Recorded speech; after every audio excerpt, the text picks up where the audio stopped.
Oke teman-teman, selamat datang kembali bersama saya di Abu Channel.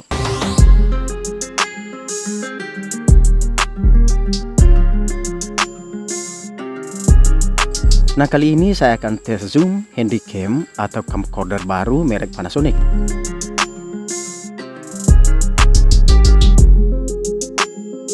Oke, ini situasinya pada malam hari dan cuacanya sedikit mendung.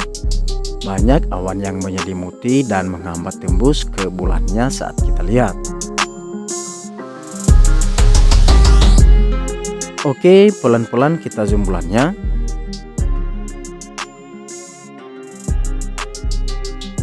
Nah, sudah kelihatan dengan jelas bulannya secara total atau penuh.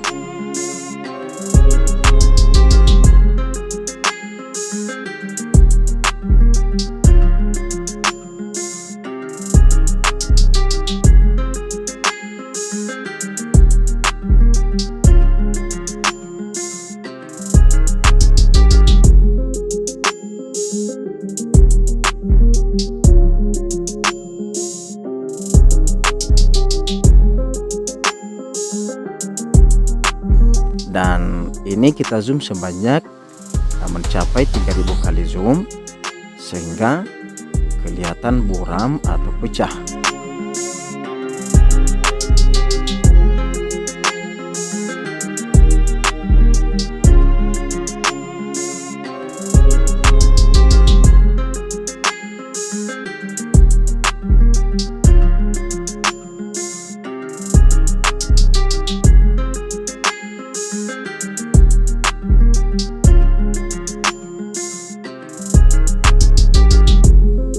Nah, kita kurangi zoomnya dengan posisi mundur atau dengan posisi semula.